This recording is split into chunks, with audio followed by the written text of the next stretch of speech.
Welcome back to another awesome video. Today we've got the Sony HT-S2000 Dolby Atmos soundbar. Let's take a look at the good and the bad and the ugly of this soundbar and review it. What do you say? Let's do it! Number one, it's automatic. I simply power on the TV and the soundbar turns on, power off the TV and it turns off. The TV is in sync with the soundbar. It controls the volume through the TV remote. This solves one of the main problems with these type of audio add-ons. It requires no extra effort to use. It just works. And what makes this possible is something called eARC. Like Noah. Not like Noah's Ark. This is actually eARC, is an enhanced audio return channel. It's a special HDMI port that acts as an audio output and lets the TV and the soundbar stay in sync. No, another good thing about this. Number two, it sounds great. This is a huge improvement over the TV's very wimpy built-in speakers.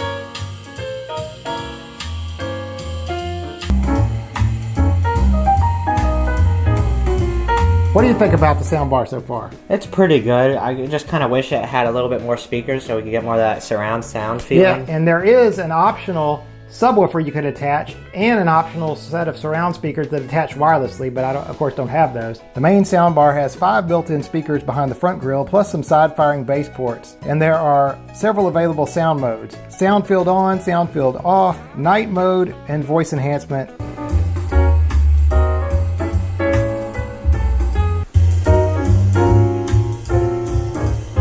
And there's also a separate bass control.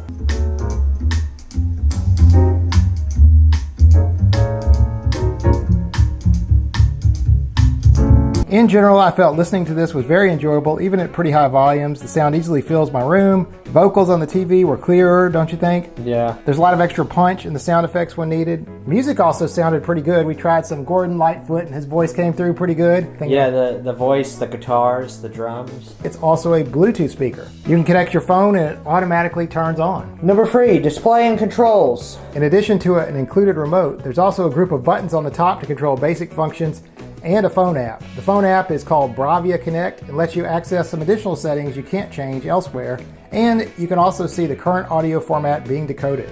There's also a front LED display which lights up to show the selected input, volume level, and mode changes. That's all the good stuff. Now let's talk about the bad stuff. Sluggish performance and delays. So probably the worst thing about this soundbar is there's a delay of about a second or two every time you start playing new audio before it picks up. So like for this example, at the beginning of our YouTube videos, you always say what? Welcome back to another awesome video. So watch, when I press play, it'll take a second for it to start processing. So what does that mean? That means so you missed it. So every time you pause, that was about a 6-second delay. Well, no, that's a good point. Why is it worth getting your Comcast? So the delay varies. It's usually a second or two, but it is kind of irritating. Another problem is the volume control when connected with the soundbar becomes very sluggish. I guess because the TV and this thing communicate. So like if I start clicking volume down, there's a little delay. It doesn't feel as fast. Get the soundbar remote. If you use the soundbar remote, so the soundbar remote is quicker, it seems like. But if you use the TV, there's a little bit of a delay. And I would say both of these problems are mildly annoying. They're not bad enough to negate the higher quality sound, so I'm not going to stop using this thing because of them. I don't know if this is typical or if it's because I have a certain TV and a certain sound bar, but there is a little bit of latency when you press the remote too fast. USB playback. So USB playback is a feature of this, but it may as well not have this feature. It is probably the worst implementation I've seen. It'll only play WAV files and you can only control it in the app. There's no control from the remote or the keypad. So just to put things in perspective, this is a MP3 player that I bought for like $4. It'll read more file formats than the Sony soundbar. The Sony soundbar pretty much just reads WAV files and it doesn't have randomize, it doesn't have music display or anything.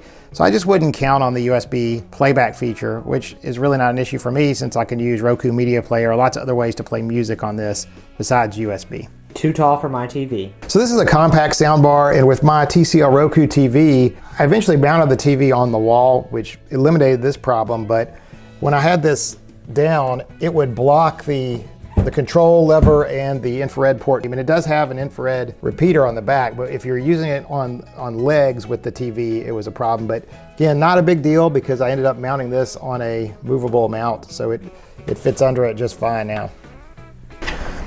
So we talked about good and bad qualities of the soundbar. Now let's talk about Dolby. So Dolby Atmos is the latest object-based surround system, and this soundbar understands Dolby Atmos and DTS-X. However, I am under no illusion that a box, with maximum separation of 32 inches and 5 tiny speakers is going to be able to replicate a home theater style experience with speakers in the ceiling and subwoofers and all that kind of stuff. But it does have digital signal processing. So I have 2 ways to get a Dolby Atmos signal into the soundbar. One, I've got apps on my Roku TCL TV. The other, I've got apps on this Windows 11 B-Link PC attached to the Roku TV. So it is technically possible, and I was able to do it, but it wasn't very smooth. So let's go over it. The first thing I did was download a Dolby Demo app onto the Roku TV, and it works. The phone app shows that I'm receiving a Dolby Atmos signal, and you can definitely hear some surround effects, being processed by the soundbar in the demo app.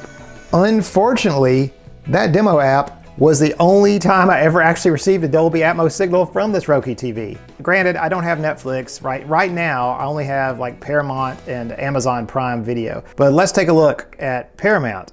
So this is the latest Mission Impossible movie that's available on Paramount Plus. Right here it says Dolby Atmos, and it's a Paramount production. It's on the Paramount Plus app.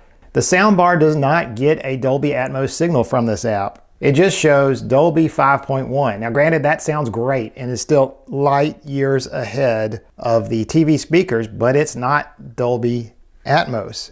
So next I tried the same thing on my Windows 11 PC. I was able to select either Dolby Atmos or DTS-X formats, which the soundbar supports. The first time I selected one of these formats, Windows automatically launched the App Store to download a special app for each. For example, the Dolby Access app. And the first thing it did was prompt me to sign into a Microsoft account. The DTS-X app also seemed to want to be selling you some subscriptions. The good news is I ignored all the app nonsense and ads and just rebooted the PC. I never signed into anything. I never created an account. I never purchased anything. And after rebooting, I was able to select Dolby Atmos or DTS-X without a problem. And I was able to get a Dolby Atmos feed from the Windows PC through the TV to the soundbar, and it sounded really good. And actually the Paramount Plus app worked. It actually told me it was receiving Dolby Atmos. So what does it sound like? We decided to watch the same 2-minute desert shootout scene from Mission Impossible on the Roku app without Dolby Atmos and on the PC with Dolby Atmos. So obviously either way, it sounds better than the TV speakers. Could you hear any difference? We're sitting about 8 feet from the soundbar, and there's not much stereo separation. So could you tell any difference between the 5.1 and the Dolby Atmos? I felt like the horse stepping for this scene right here is that they felt a little deeper. And up near the soundbar, I could definitely hear bullets coming from different sides. So the results with our little Mission Impossible test were really good. I felt like the Dolby Atmos on the PC did sound a little bit crisper, a little bit more separated. However, again, this is just 5 little speakers in a box at the front of the room. I'm sure it would have benefited from the surround speakers and the subwoofer. One more thing worth noting while talking about the PC, if you try to play back a file in VLC, say from a Plex recording or something else, it does recognize other formats like Dolby Digital 5.1 and DTS. That seems to work just fine. So as we wrap up this video, is it worth it? I never thought I'd be somebody who would purchase a sound bar. Why? Because I just thought, home theater, if you're gonna go for some surround sound, let's go to the trouble of getting a big theater. But in this house, I've got hardwood floors, don't have an easy way to run wires. It improves the sound quality of the TV. It lets me listen to music in the background, podcasts, whatever. And it's a very high quality sound bar. The subwoofer and the surround speakers would probably make it into a phenomenal Dolby Atmos system. However, we got to talk about cost. One of the reasons this soundbar was worth it for me is I only paid $116 when it normally retails for about $400. So I know I'll get some comments about that. So it came from shopgoodwill.com. I'll let you in on a little secret. If you go to Shop Goodwill and search for NIB, new in the box, sometimes you can find deals. So $116, including all taxes and shipping for this very high quality Atmos soundbar, yeah, definitely worth it for me. However, knowing that right now I can only get full Atmos signal on the Windows Paramount app, am I going to invest an additional $650 in the match speakers? Probably not, but it is a very good quality soundbar. Other than the delay I talked about, I had no problems with it, and I think everybody in my family is really enjoying the soundbar. But anyway, that about wraps this video up. See you next time for another awesome video.